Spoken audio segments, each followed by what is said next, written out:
వండుతుంది. అది కూడా కొన్ని వందల మంది మహిళల మీద అత్యాచారాలు, రేపులు చేశారు.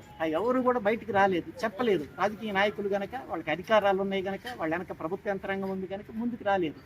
మరి చివరికి ఒక పని మనిషి ముందుకు వచ్చారు. ఇప్పుడు సమస్య ఏంటంటే ఈ 2 ఘటనలో ఒకటి ప్రజ్వల్ రేవణ్ణ విషయంలో కానీ, అదేవిధంగా వీరేంద్రకి సంబంధించిన కుటుంబ విషయంలో కానీ ఎవరు ఈ బయటికి తీసుకొచ్చారు?